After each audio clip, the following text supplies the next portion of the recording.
Tossing Grenades at Windmills podcast. Hello, I'm Rhombus Tix, and I'm going to be reading a short story for you called Snail Summer in the series that I'm calling Swamp Castle.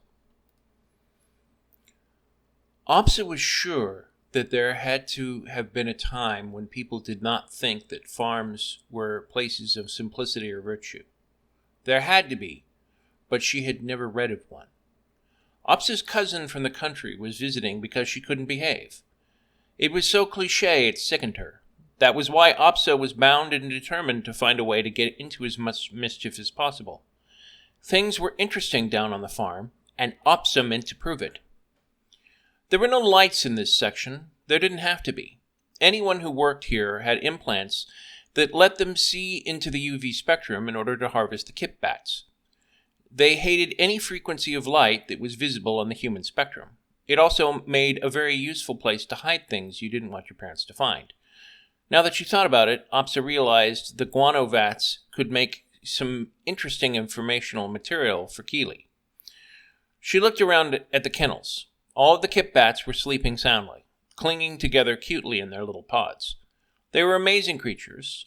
All of the clothing Opsa wore was spun from their silky threads. All of the milk produced on the planet came from them as well. Opsa made a scrunchy face at the idea of eating them in a stew, though. They tasted terrible. Opsa checked all the milking posts to make sure that they were working. The faint glow of cold plasma leaked down one wall. She didn't understand how it worked, but she knew that if the milk got outside, it would be ruined. Her job was to make sure that the machines were doing what they were supposed to do. Hardly hyperspace mathematics. There was a soft keening sound as the jock bat flew into the room. She winked at it. It keened an enthusiastic greening, but softly so as not to wake up the kip bats. In an hour, once the moon rose, it would fly out and herd them into the fields. She was done here. She grabbed a pack of surprises and headed out. As she walked through the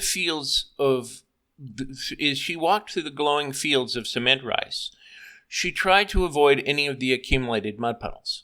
She brushed her hair and hummed to herself. There was plenty of time to think on the long walk. Opsa had a lot to think about. Why had her uncle foisted her cousin on her anyway? Was she getting paid to act as a babysitter? No, of course she wasn't. The train was swift, efficient, and silent. This was spillover country. She saw the train on the horizon one moment, followed by a bright blue flash that deposited Kili in a crumpled, disoriented heap on the ground. Kili's parents hadn't paid for the more expensive but far more comfortable transition. Kili? Opsa asked. Kili stood up, dusted herself off, and smiled innocently. Opsa? Opsa nodded and moved forward to hug her cousin. It had been 7 years, but Kili had grown up a huge amount in that time. She was hardly recognizable. She already had breasts and was dressed in the latest fashion. Opsa suddenly felt very plain and didn't like it. Kili said, "It's pretty late. Can we go home and get sleep?" Opsa replied, "Sure, no problem." She smiled and didn't tell her cousin that bat farmers were up during the night and asleep during that part of the day. Opsa should have been able to take delight in tormenting her cousin with the horrible things that awaited her while working on the farm, but Opsa's heart wasn't in it, and that pissed her off. She'd been planning this for days. In the back of her mind, she shuffled through the various frightening things that she could say to her cousin to mess with Kili's head. The smell of bacon and toast wafted through the kitchen. Opsa's mother was very busy cooking up breakfast. She smiled. So much for sparing her cousin. Opsa had forgotten her mother's way of acclimatizing visitors to the Hillhawk household. "Good morning, Kili. How was your trip?" Mother said while mixing pancake batter. "Nauseating. I don't like this Star Train." "Your father isn't made of money, dear. Ships cost a lot more, especially here. Put your things into your room and come back down." Kili looked confused. "I was kind of hoping to sleep," Opsa's mother said. "I think you'll find it a lot easier to just get it over with." Kili said, Get what over with?" Opsa smiled sadly. "Switching to stay up at night." "What?" Opsa's mother said. "Your mother sent you here to learn some lessons, Kili. That means we're building character."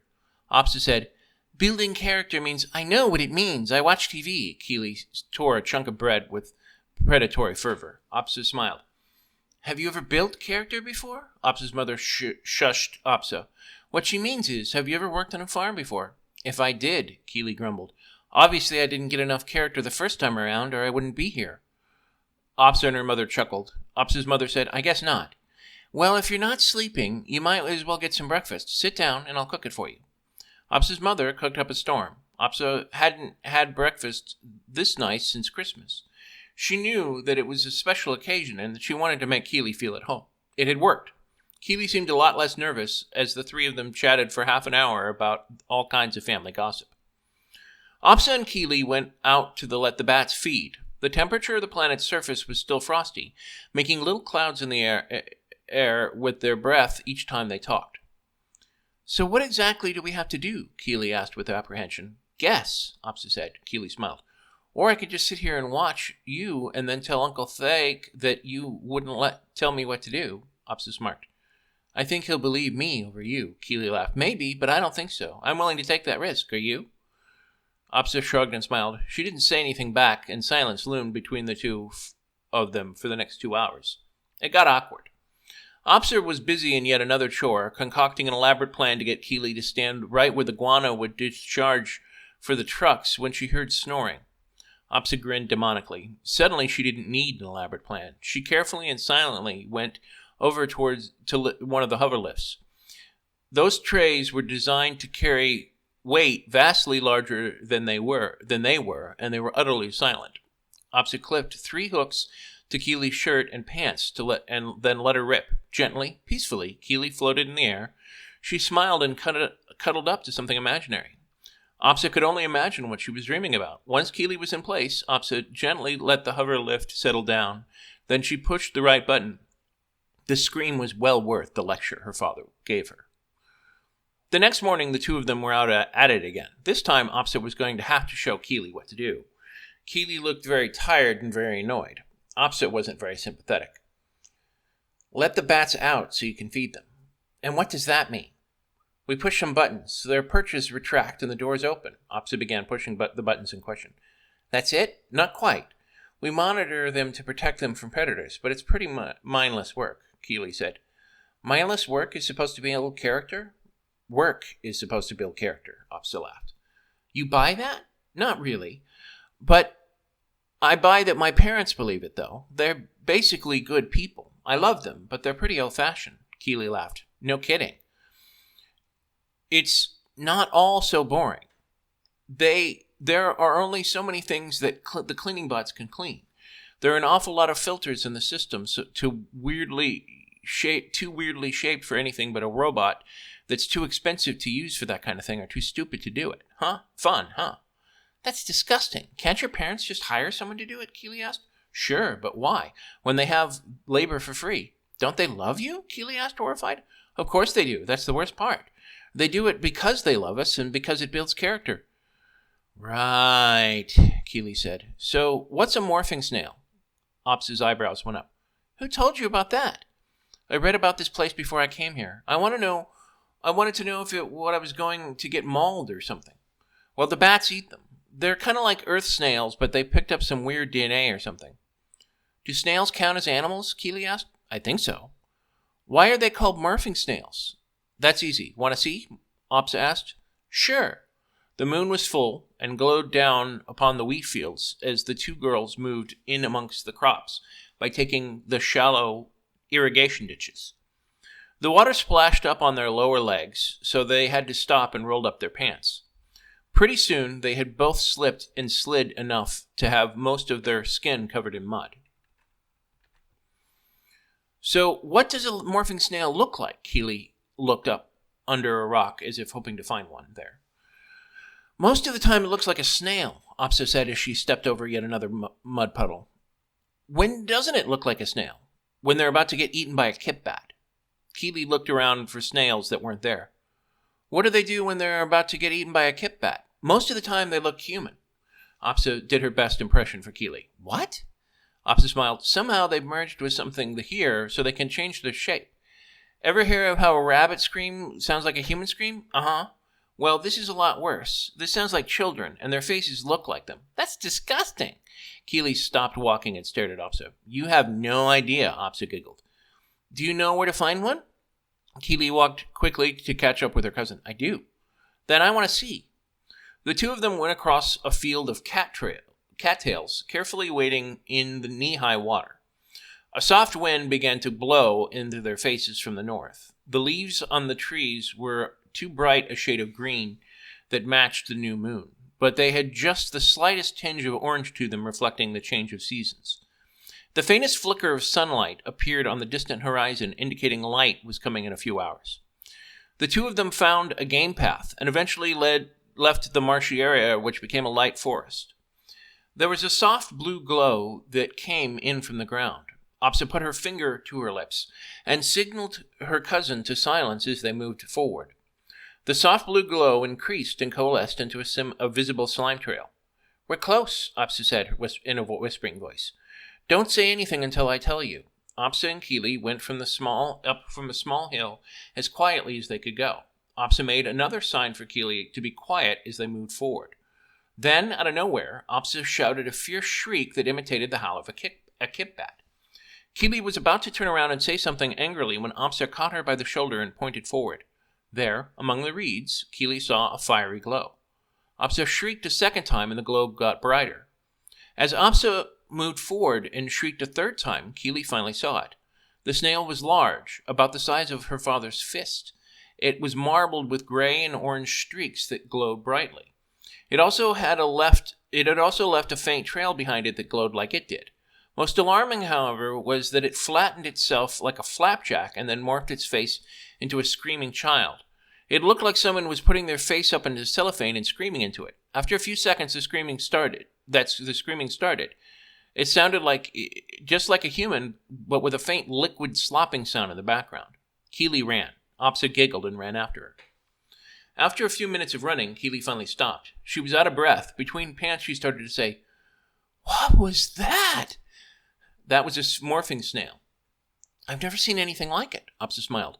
Well, there's all kinds of interesting things out here. But how did they learn to do that? I don't know, Opsa shrugged. Kili sighed. I'm no zoologist, but that seems kind of weird. What do you mean? Morphing snails mimic all kinds of things. They're good at it. Sure, I could expect them to imitate kipbats, but people? Do people eat morphing snails? Kili slowly stood up. She was still a little shaky. I don't know. Why not? Opsa figured maybe the snail could tell her. She did a good imitation of a kipbat, but maybe it could tell. As far as she was concerned, that was just the way it had always been. Because it doesn't make sense. Because, Kili thought for a few seconds and then said, because humans aren't the ones hunting them. Kipbats might be afraid of people, but they are probably afraid of those things. Afraid of a lot of things. Why people? Why little kids? At first, Opsa thought Kili was just being stupid, but when Opsa thought about it was a good question. I don't know, Opsa said with a quieter voice and shrugged again. Maybe we can ask Uncle Thake? Yeah, Dad might know. It was weird hearing her father called Uncle anything. He was just Dad. The two of them went back and resumed their chores around the farm. The morning sun was high in the sky before they were through. They were exhausted by the time they were both finished. Both of them nearly forgot to ask until just before bedtime. Opsa's father, Uncle Thake, was a solid man who had built up years of muscle from hard work. He came to wish Opsa good night and to see if Kili was all settled in when she asked her question. Morphing snails. Why do you want to know about those pests? Opsa said. Pests? Sure. A pack of morphing snails will scare the bats so bad their milk will go sour for a month. Nasty little things. If you see one, feel free to crush it. He looked like he was about to spit on the floor but stopped. Opsa smiled when she realized it was because of Kili's presence. Wouldn't want to look crude in front of the sophisticated members of the family, after all. Opsa said, You never said that they were a pest before. You never asked before. Now, why do you want to know about them? Kili's curious. All right. They sure are weird critters, I'll grant you that. He scratched the back of his head casually. Kili said, How long have they been able to look like human children? Thake thought about this for a moment and said, Hard to say. People started noticing about 20 years ago, so I imagine it was sometime around then. Has anyone ever studied what makes them act that way? Sure have. Every few years, some new scientist comes hoping to crack the mystery. They've all gone back empty-handed, though. Not a one of them has figured it out. It's a big universe and a small planet. Most of them went on to do better things. Now, enough about the snails. I want you to sleep. They took the hint. Both of them quickly nodded off. Kili didn't sleep well. Opsa patted her shoulder at breakfast. You'll get used to it. She was only slightly condescending. Kili had proven a lot cooler than Opsa had thought she would be. Kili...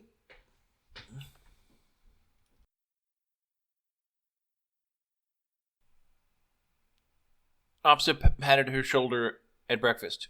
You'll get used to it. She was only slightly condescending. Kili had proven a lot cooler than Opsa had thought she would be. Kili nodded absently while eating another bagel. She seemed to stare into space. At first, Opsa thought she had an evening zombie sickness and set to repeat herself. But then she realized Kili was on the hypernet. She was probably looking at more stuff about morphing snails. Kili still hadn't said anything about it while they did their chores. Opsa wanted to give her some space, but her curiosity kept bubbling up inside her. Finally, she could hold it no longer and burst out, What did you find? Huh? About the snails? Oh, not much. Kili shrugged and kicked some hay. Nothing? Opsa said. Well, almost nothing. Almost? Opsa stopped pushing buttons and moved to look up at Kili face to face. Well, none of the scientists I read about ever stayed more than a couple of months. So, what's the deal with that? It's weird. Opsa moved back to her console and started the milk processing again. It didn't seem that interesting anymore. Kili said, Back home, my best friend's dad is a scientist. Everyone thinks that it's cool until they see him working. Kagi, my best friend back home, says that he doesn't do anything all day, and when she complains, he says that it takes a long time to do good science. She said the last sentence as in grown-ups are large and boring voice. So, a couple of months isn't a long time. It is to me, Opsa said, had finished pushing the buttons on the milk processing and started pumping it into storage. Me too. But Kagi's dad says it always takes him years to get good results. So why would these guys come all this way here and not finish what they started? Opsa thought for a while, pushing buttons silently. Kili watched her until she finished. Once she was done, Opsa said, This is the busiest season of the year for us. They move school around so we can get the farm work done. But that means that there are no concerts, no festivals, and no dances for 2 months. We're all supposed to concentrate on the bats. Kili shrugged a little. I understand. Opsa laughed. No, you don't. Do you think that we can really work 16 hours a day? Things get really boring here during milk season. So I think that as long as we do our chores, why can't we solve your little mystery? Kili squealed with delight and clapped her hands.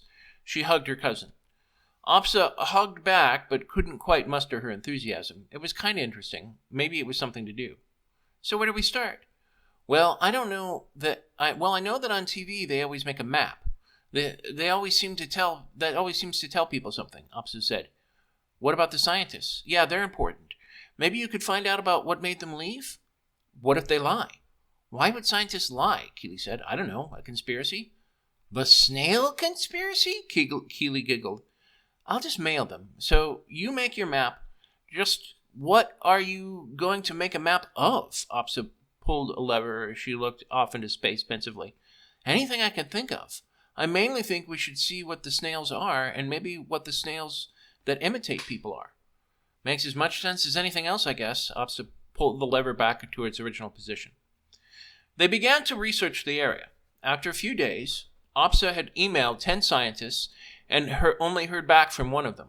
Her enthusiasm quickly began to wane, though. This was too much like school. Kili kept right on it for 2 weeks straight. By that time she was done, she had more maps about snails than she knew what to do with. That was the new problem. Kili and Opsa showed the maps to as many people as they could find, and no one knew anything. It got so bad that Opsa's mother forbade any discussion about snails from the dinner table. The two of them were about to give up until Opsa checked her email. She had received responses from a few more people. In fact, 9 of the 10 had answered back. At first, they didn't see anything in the notes that really meant anything. Then one night, when they were by the fire, staring at some maps that they had been staring at for 3 weeks, Kili finally went nuts. It's the snails! They're mind-controlling the scientists to leave them alone. Opsa got a weird look on her face. Do you really believe that? Kili rushed into the kitchen and came back with a roll of tinfoil. I must make a hat to keep out their evil snail race. They're in my mind. They're in my brain. Opsa smacked Kili on the back of the head. Stop that, Kili groaned. No more maps, please. No more maps. I'll trade you. I'm not getting anywhere with these emails either. Then maybe we should just stop, Kili said. That's it. What? They all found better things to do, Opsa stood. What?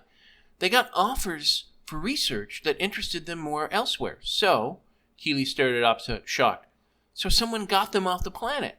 Someone powerful. Or someone very, very smart. Yes, but why? They're just snails. Snails that can look like people, Kili said. Only kind of. Maybe it was a circus? Kili watched Opsa pace back and forth. No.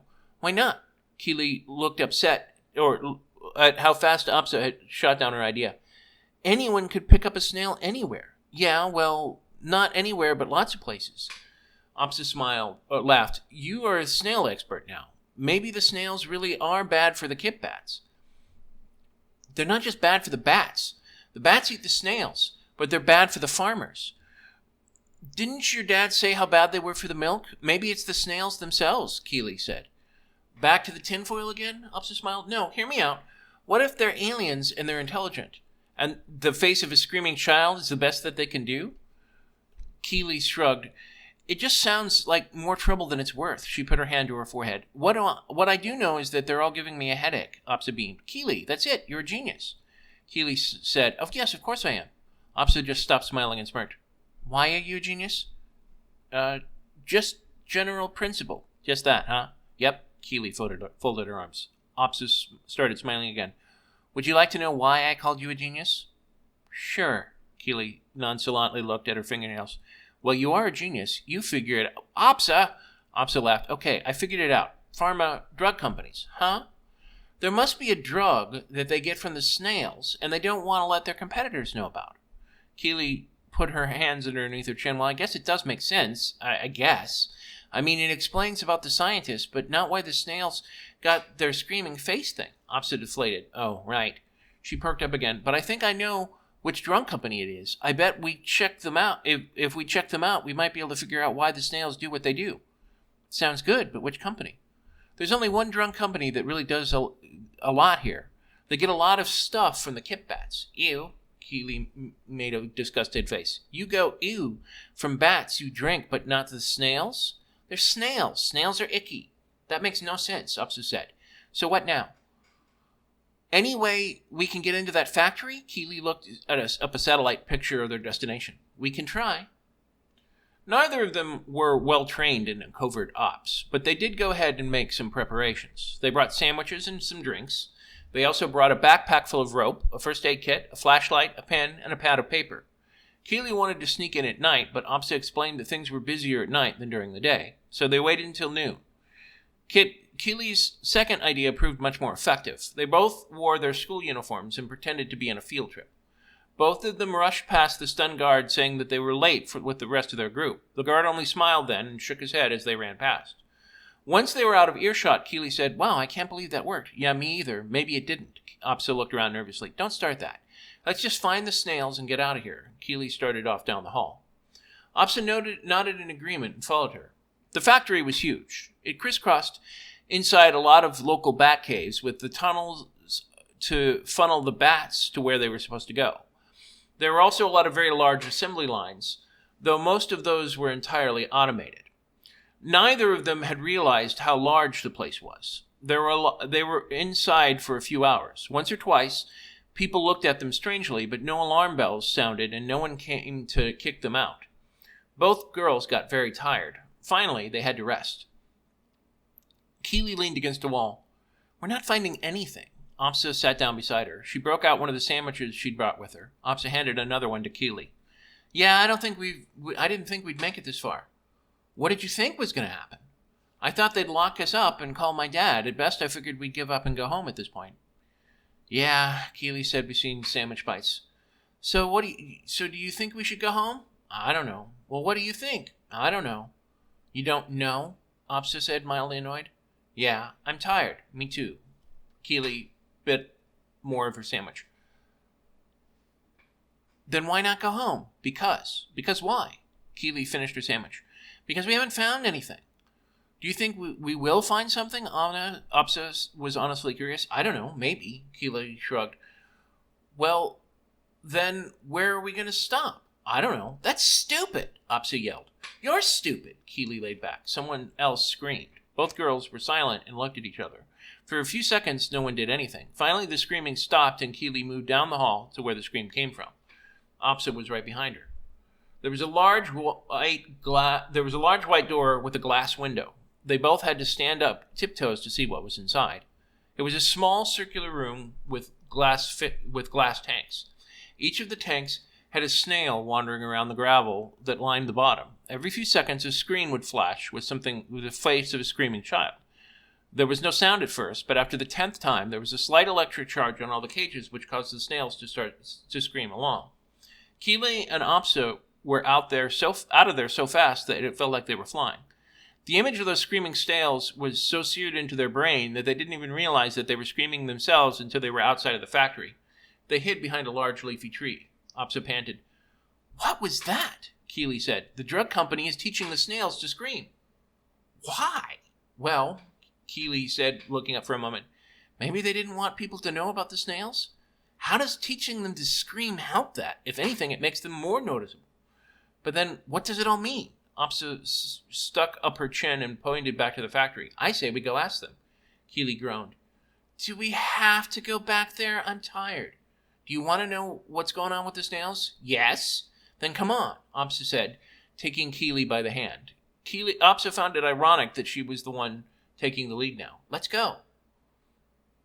There were 2 guards now, since the night shift was just starting in a full swing. They didn't bat an eye as the 2 girls on a field trip just walked inside. It helped that they were different guards, but Opsa still found it weird.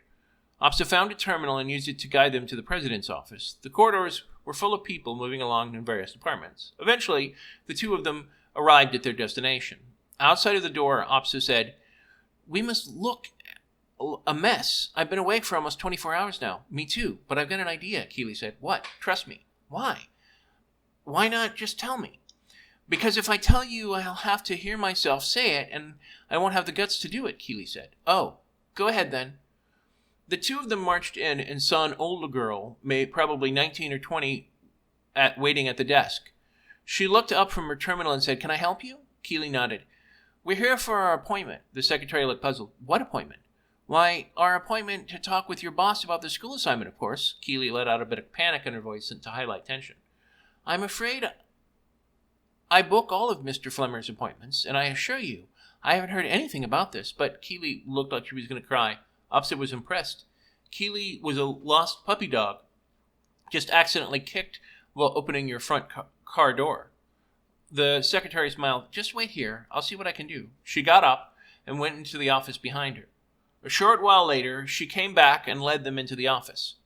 The president was fat. He must have weighed 180 pounds without drugs. He probably would have weighed at least twice that.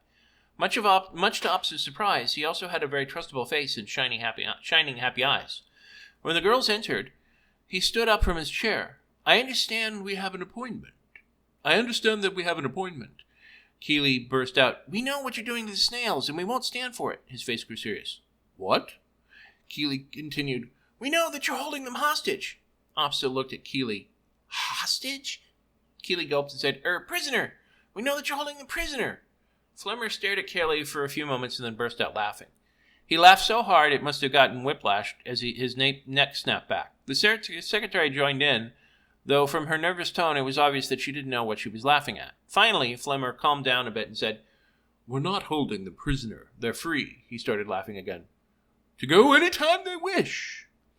At this point, the secretary knew what to laugh at and joined in. Even Opsa found herself smiling. It was a pretty stupid thing to say. Kili burned beet red. What are you doing to those poor snails? Flemmer stopped laughing. The secretary kept laughing for about 5 seconds before she realized that no one else was and then stopped. She looked around nervously, trying to guess what people were going to laugh at next. Obviously, she didn't want to be left out. Flemmer said, We're not really mistreating the snails. You're making pills out of them, Kili said. Yes and no. We're making it out of their slime. Ew. Kili stuck out her tongue. Opsa took up Kili's slack and asked, Why are you teaching them to scream? Flymer went through a range of expressions in a short period of time. Confusion, realization, shock, anger, embarrassment, and finally amusement. He said, "You really think what we're doing hurts the snails?" Opsa said, "It doesn't?" "Not at all. Not really. We're helping them." Kili cranked her nose doubtful. "How is making them scream helping them?" Flymer said, "Because it protects them from the bats, and more importantly, from people." Opsa and Kili both said, "What?" at the same time. "Well, it does, doesn't it? After all, I'm quite familiar with your father complaining about how it affects milk production at council meetings." Opsa sat down in the nearest chair that she could find. "Does it affect Kip Bat's milk?" "It does. It's minimal. Your father has anecdotal evidence. We have scientific evidence. Around here, people listen to your father. At Sectorcom, they listen to us. That's why we haven't had to sell chemicals to your father that would kill the snails." Kili asked, "What about the Star Train?" "Pesticides and the like can't be brought in that way. Only by freighter, and quite frankly, no one has it coming that way this often. Milk goes out by train, but harmful chemicals don't come in. That's why so many farmers milk bats instead of grow crops. That's where the money is." Opsa nodded. "Crops don't make enough money, that's what my dad says." Flymer shrugged. "I can't blame your dad for wanting to feed his family, but these snails do a lot of good." Kili tilted her head and asked, "What do you mean?" "What do you mean?" "The drug we make out of the snail slime helps burn victims. It's called skinlinol. It basically rebuilds skin when you spray it on." Kili beamed. "Oh, I've heard of that.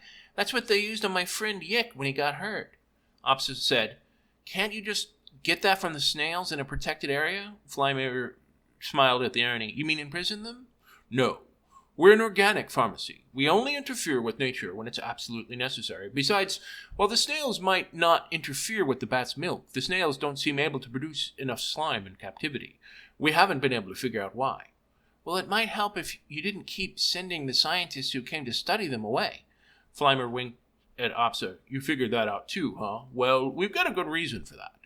The snails can be used to make a bad drug that lets you look like someone else. Right now, only a few people know that. But if word leaked out, then every criminal in existence would be trying to find them. We quietly work to send them away so they don't find out what the snails can really do." Kili said, "So if we told anyone, that would be bad for the snails?" Opsa was annoyed. She wasn't sure what she was annoyed at, but she didn't say anything at first. She just listened. Flymer said, "That's right.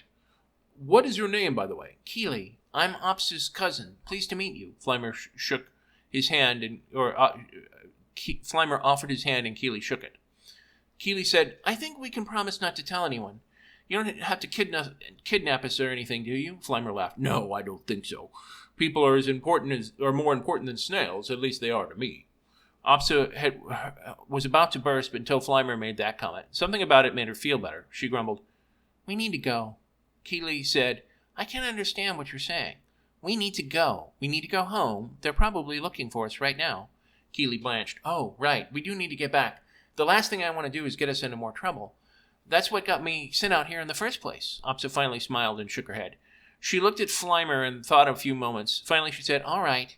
She shook her hair. She played with her hair a bit. "I won't tell anyone about the snails. I doubt they'd believe me anyway." The last month of Kili's summer vacation came and went very quickly. The girls were friends now, and actually enjoyed spending time with each other. After a week or so, the milking season died down, and preparations for the harvest, such as it was, came in with the associated balls, concerts, dances, and presentations. Kili learned a lot about the local culture in a very short period of time. And then summer was gone, and Opsa found herself standing at the terminal for the Star Train with Kili on the first clear, crisp dawn of fall. Opsa's mother was there as well, but she was more busy spending time making sure all of Kili's luggage got on board than spending time with Kili. It wasn't mean or unintentional, just benevolently typical. Opsa looked at Kili. So, do we call this the summer of snails or something?" Kili giggled. "I like that." Opsa scowled. "I don't. I was kidding." "I like it." "Well, I don't." "Well, what should we call it then?" Kili said. "How about the summer you came over and spent the summer here?" "That's kind of long," Kili thought. "How about we need a shorter name? How about the long summer?" "It seems kind of short for me, actually." Kili chuckled. Kili checked her ticket for the 10th time to make sure she still had it. Summer from hell? Opsa smiled. Hey! Opsa smiled and hugged Kili. It was just a summer. It was fun. The shrill whistle of the train filled the station. It wasn't really a whistle from the train, of course, but people liked the way it sounded. Opsa said, I enjoyed having you here. Kili smiled. Maybe I can come back sometime. Opsa smiled despite herself. Maybe you can visit us sometime. Kili bounced up and down at the thought. Opsa shrugged. I'll miss you, Opsa. Yeah, me too. I'll miss you. Opsa's mother appeared one more time. They hugged 3 or 4 more times, and then Kili was gone. School was starting, and it left Opsa to realize, much to her extreme disgust, that she missed Kili. She must have done something horrible to embarrass her next year. Opsa's mother said that there might be a next year after all. Opsa was not so busy thinking about what that might be that she didn't even, Opsa was so busy thinking about what that might be that she didn't even realize that she was looking forward to Kili's return. So I'm going to give this story an A. Arguably an A-, but definitely an A. It is one of my better ones, and I've always known that. I totally understand why this story wasn't bought. People that buy science fiction stories for magazines or read science fiction stories typically like wonder or interesting characters or interesting places or plot twists. You know, the bomb is here and we have to do X, Y, and Z, and it's utterly, incredibly important that we do X, Y, and Z.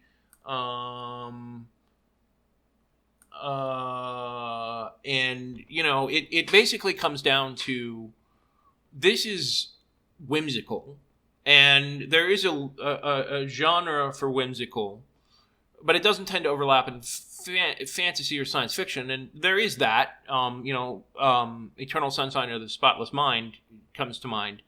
But even that is saying something larger about memory, and this is really a coming-of-age, young adult fiction in a science fiction fantasy setting. I'm sure that there's young adult fiction, but even that tends to be about, the noble has to save the lost kingdom or a love, and this is just 2 young girls solving a bizarre mystery involving snails. I'm glad I wrote it. I'll be honest, I don't know what I was thinking when I wrote this. I do like writing weird things for the sake of writing weird things, but as a cis male white dude writing science fiction for young adult teen girls about snails is one of the things that sometimes even I don't understand why I do things in the lens of time. A couple of things did stand out to me as I looked at this. One of which is that, anybody who's been raised after Generation X, specifically a millennial or a Gen Z or Gen Y, would wonder how the hell their parents wouldn't let them, wouldn't be monitoring them all the time. And my counter argument to that is societies come and go in terms of how much they monitor their kids, right? These days, something like this is completely implausible because the idea of not monitoring your kids 24/7 is just anathema. But I would make the argument that, this is a rural community, and in the future, they might realize that there are social costs to being a helicopter parent. And on top of that, they probably do have ways of technologically tracking a child down to the last molecule in the future. So they might not have to pay, super close attention when they can just check the satellite feed and say, oh, there they are. The other thing that immediately comes to mind is, like I said, the interesting thing about this story is it doesn't really fit categorization. I'm glad I wrote it. I doubt I would ever write something like this again. Right now I'm working on something called Project NIMBY, which is about transhumanism. But even then, I kind of have a reason for writing it, which is to show that the future isn't what we think it is in terms of how humanocentric it's going to be. And this future is not only very humanocentric, it shows that the more things change, the more they stay the same. And some things about this I do think, assuming humans are around and we do have interstellar travel, I think would be similar, right? Country versus city and stereotypes are very, very common and have always existed as long as humans have existed. And given the fact that we're still going to have rural worlds and urban worlds, probably, I could see something like this happening. So, the snails are not super plausible, in my opinion, but that wasn't the point of the story in the first place.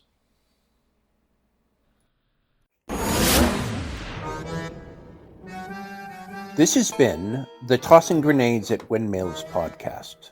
Buy my book, Have Name Will Travel, at Amazon and other markets. RedAnvilCreative.com contains all our podcasts. Copyright 2022!